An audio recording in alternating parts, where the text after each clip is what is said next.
Hi, this is the Change and Grow Wellness Show, the show for you, the busy professional who wants to live a healthier, happier life with increased energy and productivity. And I'm your host, Jackie Grant. This show is sponsored by the Positive, Amazing Men and Women Across the Program. Today I have Cassandra Jackson, who is from Usborne Books and who is a business owner, who we're going to talk about today around Mental Health Awareness Week and how you can really start to talk to your child around mental health. So welcome, Cassandra. Hi.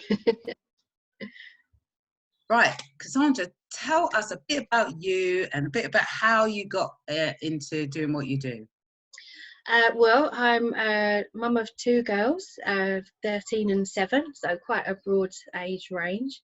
I initially was crafting, making things to try to sell to people. But increasingly I found I didn't have the time to make things, and actually people stopped buying what I was making, so I kind of took it in.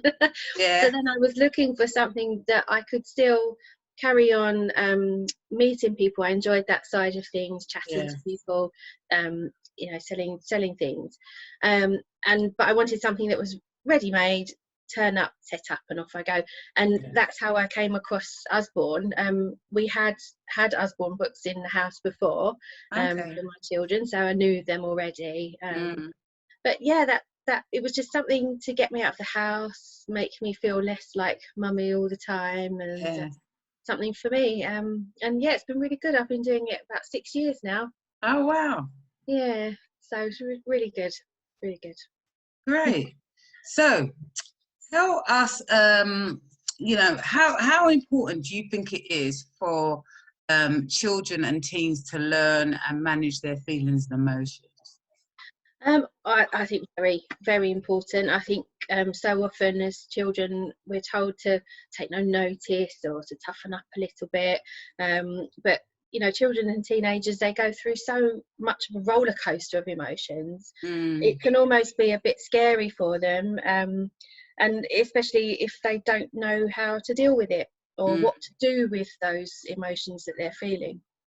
And so often we're told just to brush it under the carpet and move on, but that can actually make more problems later on. So I think if children and adults indeed can learn how to deal with what they're feeling and their emotions from a younger age, maybe it just sets them up well for the future. And I also think it's never really too late to do that either. As an adult, done a lot of reading myself lately about handling emotions and things like that, so I think it's never too late.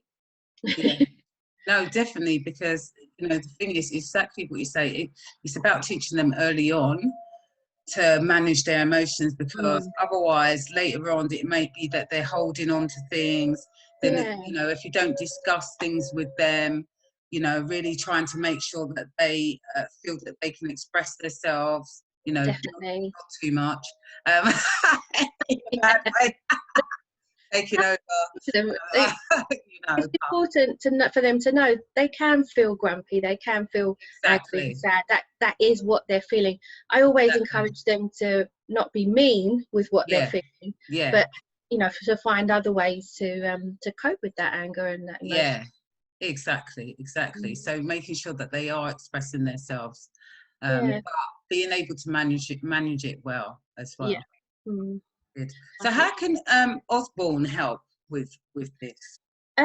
We've got quite a few titles that can help to understand what you're feeling, and tips and ideas how to control that, move on from that, and even understand what you're feeling. I have one here, Looking After Your Mental Health. I know it's backwards, sorry.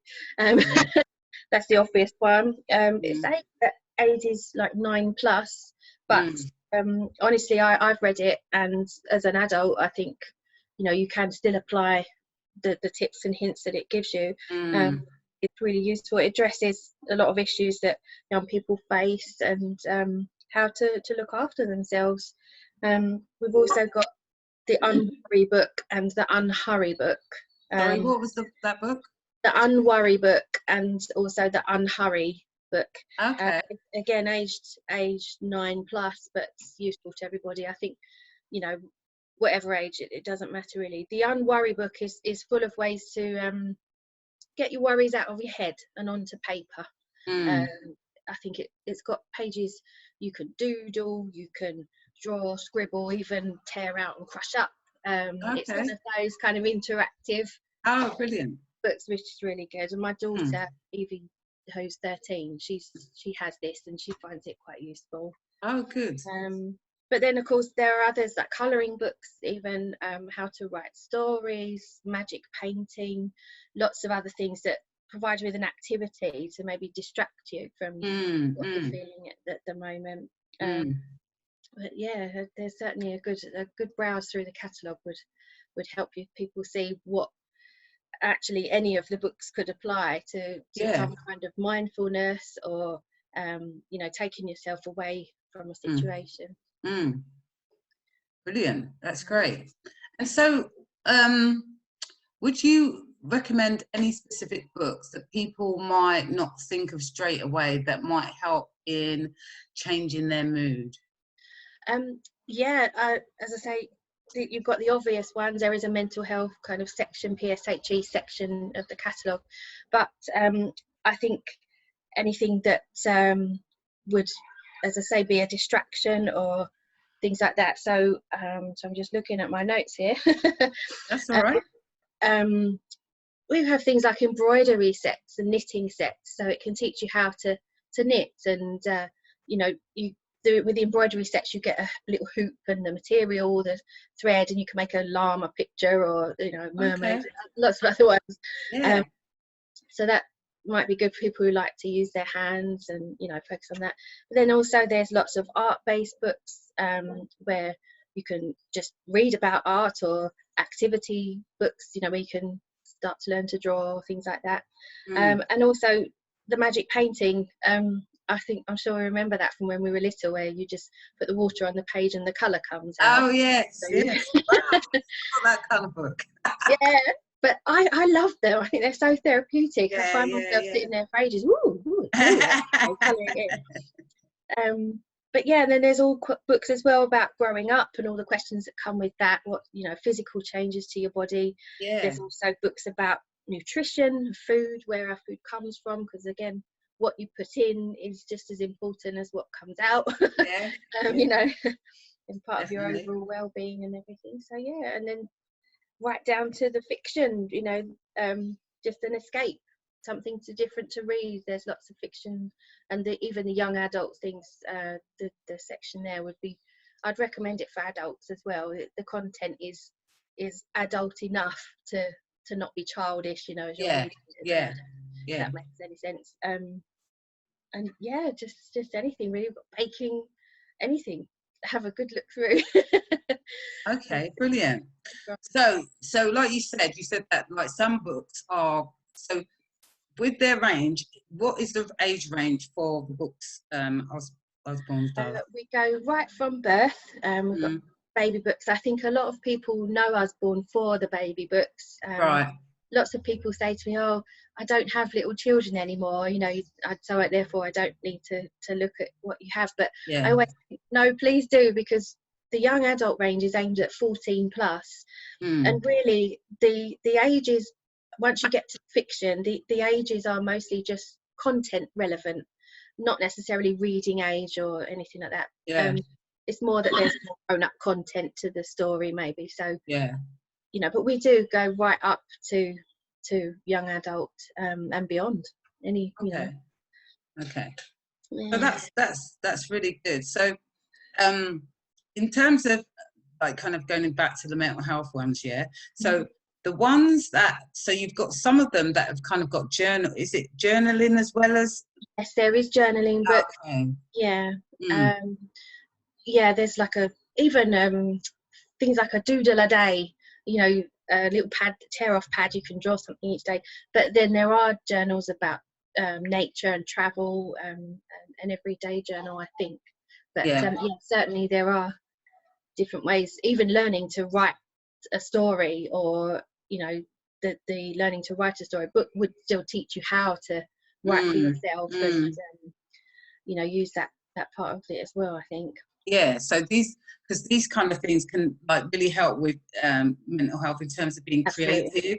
Yeah. Using the other side of your brain and becoming a bit more creative, and you know, kind of distracting you from maybe what might be going on. So that's really good.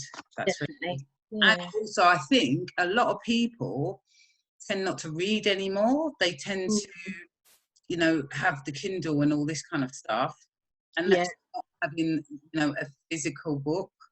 Which you know, it's, you know, I mean, I don't know how long ago, apart from obviously we've had lockdown and that, they've been on the tube and that, but you notice there's less and less people that have got a book. Do you know what I mean? Most people are looking at like a device, which then, you know, it's another thing in terms of like, you know, the physical book. We just need to kind of go back to that. Yeah, as a book lover, I can't understand why someone wouldn't enjoy that feeling of picking up a book, going like that and smelling it, you know, like, and just feeling it. And there's pictures and you know, things like that. I love that about books. Just the physical thing. But Usborne do some ebooks. Some of the fiction titles are available as ebooks. So if that did appeal to people, then that's available as well. And there are often internet links to the more educational books as well, so you can look up extra bits to find out. So, you know, if technology is your thing, then you know, it's nice that there's a broad range. But I'm with you. I think you can't beat holding a book, and that's real escapism for me. Exactly.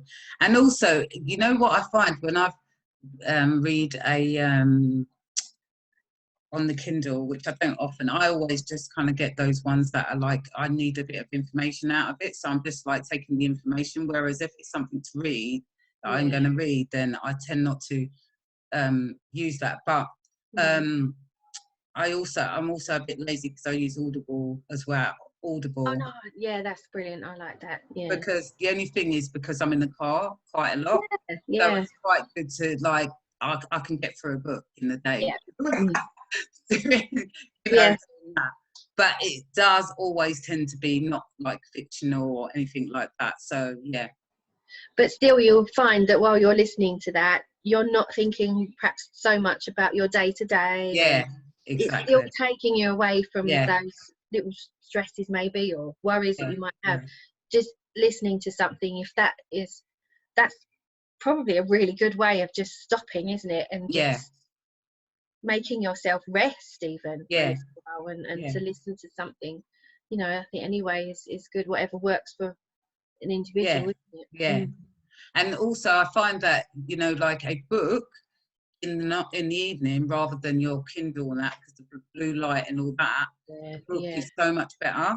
So definitely, you know, because the thing is that you're more likely to go to sleep and have a more restful sleep than if you've got a Kindle or whatever like that. I agree. You know what I mean? So Cassandra, what are your final thoughts in terms of, you know, mental well-being and, you know, young people and reading books? You know, what would you say to our listeners?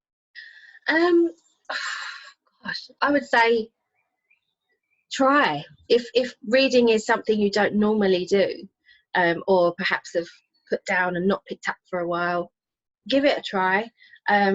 Like you've just said, I think perhaps challenge yourself for a week to see if I think when we spoke before, we called it power down hour or something like that, didn't we? Try that for a week and see if that does help you relax and sleep better. And as I say, as we said before, journaling, just reading anything. I think anything that can distract you slightly from the day to day, even for 10 minutes. And again, as we said at the beginning, I think the importance of showing young people and children, we're having it exactly that at the moment with Connie, my 7-year-old. She's really emotional. Everything that we say upsets her, even if it's nothing, we're like, oh, I don't know what I've just said, but I'm sorry.